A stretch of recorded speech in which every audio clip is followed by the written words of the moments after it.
Hello बच्चों, let's see the question. The question is a man arranges to pay off a debit of ₹3600 by 40 annual installments which form an arithmetic series. When 30 of the installments are paid, he dies leaving one third of the debit unpaid.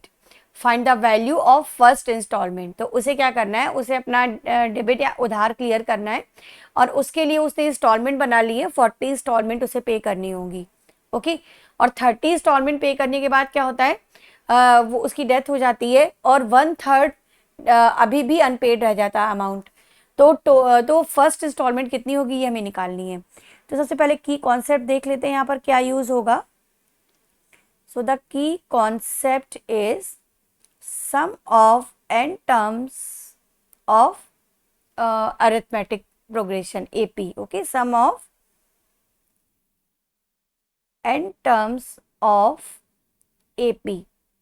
इसे हम Sn से लिखते हैं और ये होता है n/2 2a plus n-1 into D. यहाँ a होता है AP का फर्स्ट टर्म और d होता है उसका कॉमन डिफरेंस. राइट. तो चलिए अब क्वेश्चन स्टार्ट करते हैं. तो जो इंस्टॉलमेंट वो पे कर रहा है तो उसके जो अमाउंट्स होंगे वो इंस्टॉलमेंट सारी की सारी एपी में है. तो इंस्टॉलमेंट हम इस तरह से मान सकते हैं, लेट इंस्टॉलमेंट्स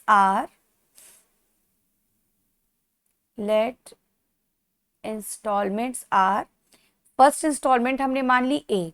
अब एपी है तो हर टर्म में सेम डिफरेंस होगा और डी कॉमन डिफरेंस हम लेते हैं, मींस डी को ऐड करते जाएंगे तो नेक्स्ट टर्म हमें मिलते जाएंगे.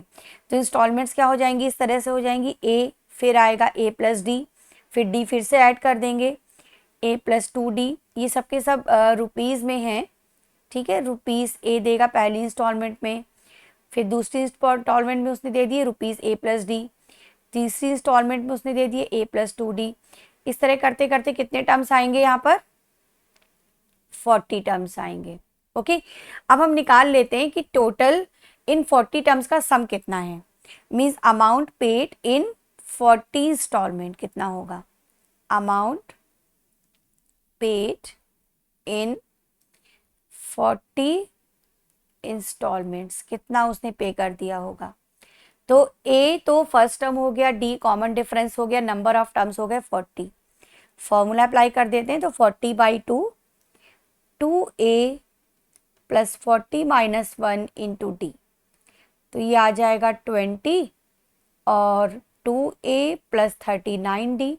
और ये पेड अमाउंट होना चाहिए किसके बराबर, 3900 के बराबर होना चाहिए, है ना. सॉरी 3600 के बराबर होना चाहिए.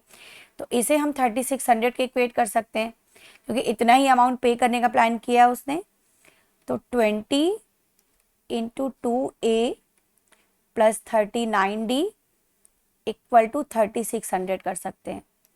अब ये हो जाएगा 2a प्लस 39d, 20 से डिवाइड कर देंगे 3600 को तो 180 आ गया. ये फर्स्ट इक्वेशन हो गई. अब उसने पहले 30 इंस्टॉलमेंट पे करी है, उसके बाद उसकी डेथ हो गई है. तो हम ये निकाल लेते हैं कि कितना अमाउंट उसने पे कर दिया 30 इंस्टॉलमेंट में. Okay. So amount paid in 30 installments, 30 installments. तो यहां पर n की जगह पे 30 ले लेंगे, सिंपल है. तो हो जाएगा 30/2 2a प्लस 30-1 इंटू डी. तो ये आ गया 15 2a plus 29d. Okay. Bracket open कर लेते हैं.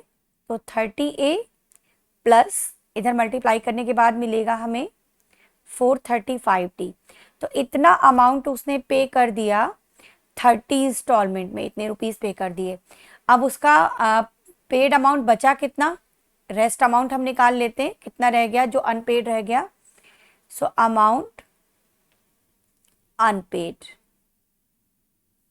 तो अनपेड अमाउंट निकालने के लिए 30 से क्या करेंगे, माइनस कर देंगे जो अमाउंट हमने निकाला जो पे कर चुका है वो. तो अमाउंट अनपेड हमारा आ जाएगा 3600 टोटल था और उसमें से इतना उसने पे कर दिया 30A प्लस 435D, इतना रुपीज उसने पे कर दिया। अब ये जो पे उसने कर दिया है वो टोटल अमाउंट का 1/3 अभी बाकी रह गया है, तो ये अनपेड अमाउंट है, ये 1/3 होगा 3600 का। तो इसे हम ब्रैकेट ओपन कर देते हैं और ये इक्वल हो जाएगा 1/3 ऑफ 3600 क्वेश्चन के अकॉर्डिंग, तो ये 1200 आ गया। तो अब इससे यहाँ से इक्वेशन हमारी इस तरह से बन जाएगी -30A माइनस 435D, 1200 माइनस 3600, ये -2400 आ जाएगा। नेगेटिव साइन पूरे से कॉमन कर लेते हैं तो 30A plus 435D equal to कितना आ जाएगा 2400, राइट। ये सेकंड इक्वेशन हो गई। अब फर्स्ट और सेकंड इक्वेशंस को सॉल्व करके हम ए और डी दोनों की वैल्यूज निकाल सकते हैं। तो हम क्या करते हैं कि जो हमारी फर्स्ट इक्वेशन थी उसमें 3 से मल्टीप्लाई कर लेते हैं, मीन्स इक्वेशन 1 मल्टीप्लाइड बाई 3, और उसमें से ये जो सेकंड इक्वेशन है इसे हम कर देंगे माइनस। सेकंड इक्वेशन हमारी क्या है, सेकंड इक्वेशन में हम ऐसा भी कर सकते हैं 5 कॉमन कर सकते हैं भी ना, सेकंड इक्वेशन में ऐसा करते हैं 5 कॉमन कर देते हैं फिर सेकंड इक्वेशन बनाते हैं, उसे वो ज़्यादा बेटर होगा कैलकुलेशन के लिए, थोड़ी और सिंपल हो जाएगी।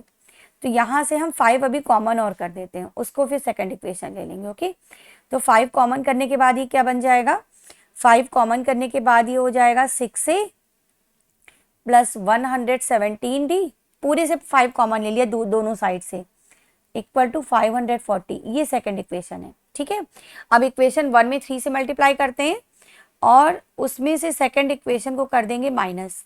तो जब इक्वेशन 1 में 3 से मल्टीप्लाई करेंगे तो हमें मिल जाएगा 6A plus 87D equal to 480, और ये है 6A plus 117D equal to 540। Subtraction कर लेते हैं, ये कैंसिल हो जाएगा, ये आ जाएगा माइनस का 30D इक्वल टू -60। तो D क्या हो जाएगा -60 अपॉन -30 मीन्स 2, तो D की वैल्यू 2 आ गई। अब फिर से हम ले लेते हैं इक्वेशन 1 या इक्वेशन 2, कोई सी भी इक्वेशन ले लेते हैं और उसमें D की वैल्यू पुट कर देंगे। तो अब हमने ले ली इक्वेशन 1, ले ली फिर से। इक्वेशन 1 क्या है, 2A plus 39D equal to 180, और यहाँ पर D की वैल्यू पुट कर देते हैं। D हमारा कितना आया था 2 इक्वल टू 180, तो 2A plus 78 equal to 180, then 2A equal to 180 से 78 माइनस करेंगे जब हम, तो ये क्या आ जाएगा 180 माइनस 78, 102, राइट। तो A की वैल्यू हो जाएगी 102 अपॉन 2 मीन्स 51। तो हमारा जो फर्स्ट अमाउंट आ जाएगा वो हो जाएगा ₹51। Okay, hope you understood it well. Best of luck, thank you.